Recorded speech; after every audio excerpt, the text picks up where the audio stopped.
शिवाजी पार्कमधील पक्ष कार्यालयामध्ये मनसे नेत्यांची आज बैठक। आगामी महानगरपालिका निवडणुकांच्या पार्श्वभूमीवर बैठकीला महत्त्व।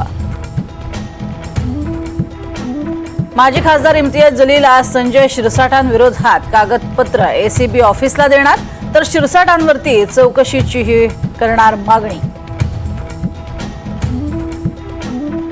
कुंडमळा दुर्घटनेच्या 3 दिवसानंतर उपमुख्यमंत्री अजित पवारांकडून पाहणी। पूल दुर्घटनेवरून एनडीटीव्हीनं सवाल उपस्थित करताच अजित पवार संतापले।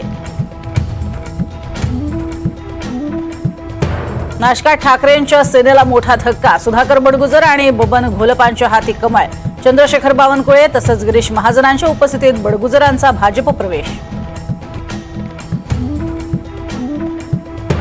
सनदी अधिकारी शुभम गुप्ता एसीबीच्या रडारवर। गुप्तांची एसीबीकडून चौकशी होणार। तक्रारदारांची मुंबई उच्च न्यायालयातही धाव। संत तुकाराम महाराज आणि संत ज्ञानेश्वर माऊलींची पालखी आज पुण्यात मुक्कामी। विठोबा मंदिर आणि निवडुंगा विठोबा मंदिरामध्ये पालखी सोहळ्याची जय्यत तयारी। राजा रघुवंशी यांच्या हत्येत वापरलेलं दुसरं हत्यार खड्ड्यात सापडलं, तर राजाची हत्या पूर्वनियोजित असल्याची सोनमची कबुली। छत्तीसगडच्या बिजापूरमध्ये नक्षल्यांचा भ्याड हल्ला। आत्मसमर्पित नक्षली कुटुंबातील सदस्यांची हत्या। 12 गावकऱ्यांचं अपहरण केल्याची माहिती।